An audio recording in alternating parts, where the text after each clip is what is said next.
Hai guys, menanam singkong adalah sesuatu hal yang sangat mudah sekali ya.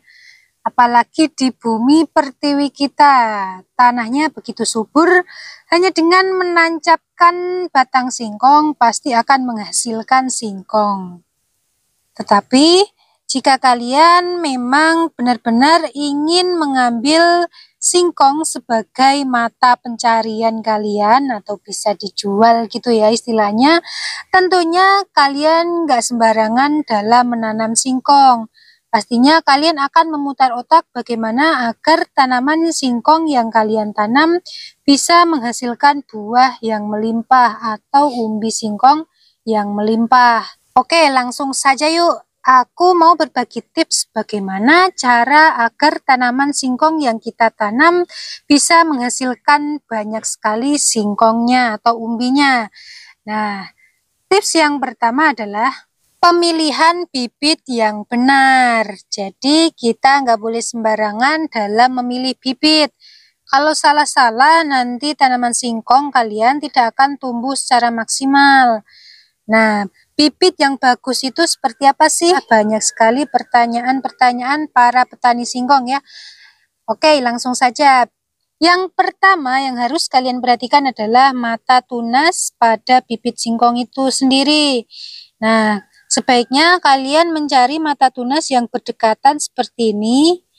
Nah, fungsinya apa? Karena mata tunas ini yang nantinya akan menumbuhkan akar dan juga tunas-tunas untuk batang pohonnya. Jadi semakin banyak mata tunas, dia akan semakin banyak akar yang akan tumbuh. Nah, sementara jika kalian menggunakan batang yang memiliki mata tunas yang jarang seperti ini, nah dia nanti akan memiliki kesuburan yang kurang karena jumlah akarnya terbatas ya, nih jaraknya panjang-panjang banget, jadi akarnya sedikit gitu. Oke, cara yang kedua adalah, nah ini tipsnya kalian jangan menggunakan batang yang terlalu kecil ataupun batang yang terlalu besar juga nggak boleh ya, itu juga sangat berpengaruh. Dan juga tips yang ketiga adalah jangan menggunakan batang yang terlalu muda. Nah, tetapi terlalu tua pun juga tidak boleh. Jadi kalian harus benar-benar jeli dalam memilih bibit singkong. Nah, jadi ini kita singkirkan. Ini enggak terpakai ya, karena ini mata tunasnya kurang banyak. Kemudian ini juga terlalu muda, jadi sebaiknya kita singkirkan. Nah, jadi tersisa satu batang ini adalah bibit singkong yang pas ya menurut saya.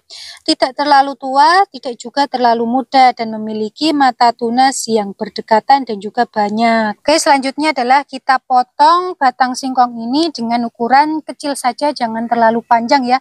Sekitar 15 cm. Nah, satu jengkal lah ya, lebih gampangnya ini segini. Kita potong. Dan jangan kalian memotong pas tepat berada pada mata tunas. Sebaiknya kita memotong di atas ataupun di bawah mata tunas. Karena mata tunas itu nanti yang akan menumbuhkan akar maupun tunas baru atau batang baru gitu ya. Jadi jangan sampai terpotong. Oke. Jadi seperti ini saja sudah cukup. Tidak terlalu panjang ya, ini bisa menghemat bibit. Selanjutnya saya mau menanam dengan metode pelukaan pada batang. Jadi untuk batang yang akan kita tancapkan pada tanah itu akan kita lukai sedikit bagian sini. Nah, ini fungsinya adalah untuk memunculkan atau menumbuhkan akar-akar agar lebih banyak, dan juga tentunya dia akan memfokuskan fotosintesis terhadap akar ya. Jadi dia fokusnya tidak terbagi. Ini cukup seperti ini saja sudah cukup.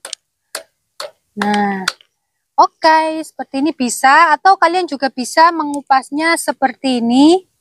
Ini juga bisa, ini tergantung kalau kalian longgar mah kalian kupas seperti ini boleh. Tapi kalau biasanya kalian pengen cepat itu ya udah tinggal kalian satset begini Beres deh, langsung kita siapkan media tanam yang baik dan juga benar. Nah, untuk media tanamnya kalian harus memahami dulu jenis tanaman singkong ini.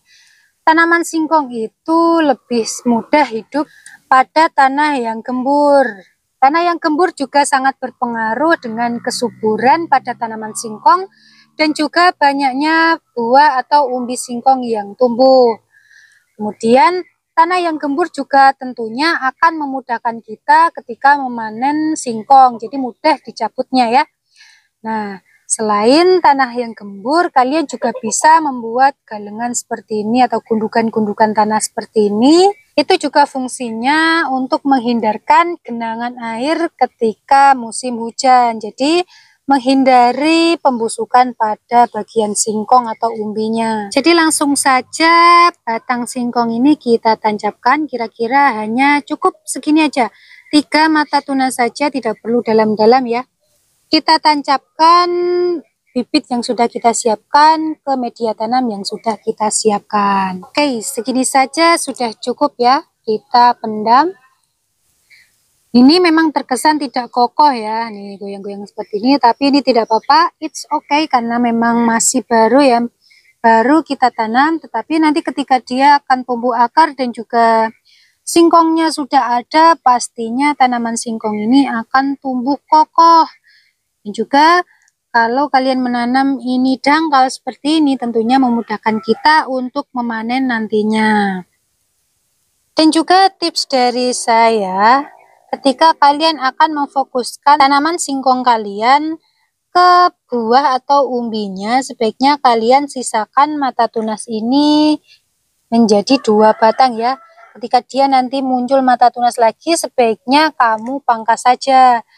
Nah, 2, 3, maksimal 4 batang. Kalau hanya 1, dia buahnya atau singkongnya hanya sedikit. Jadi dengan lebih banyak batangnya, dia akan lebih memaksimalkan singkong. Jadi singkongnya lebih banyak gitulah ya istilahnya. Saya juga pernah survei tanaman singkong yang memiliki 1 batang jika dibandingkan dengan tanaman singkong yang memiliki 2 batang atau 3 batang, atau bahkan dia menanamnya dengan cara stek tidur, itu sangat mempengaruhi banyaknya singkong yang ada pada dalam akar. Semakin dia banyak batangnya, tentunya akan lebih memaksimalkan buah atau jumlah singkong yang ada pada dalam tanah ya. Oke, aku rasa cukup sampai di sini video kali ini. Semoga bermanfaat buat para sahabat pecinta tanaman atau para petani singkong ya. Terima kasih. Jangan lupa like, comment, share, dan subscribe.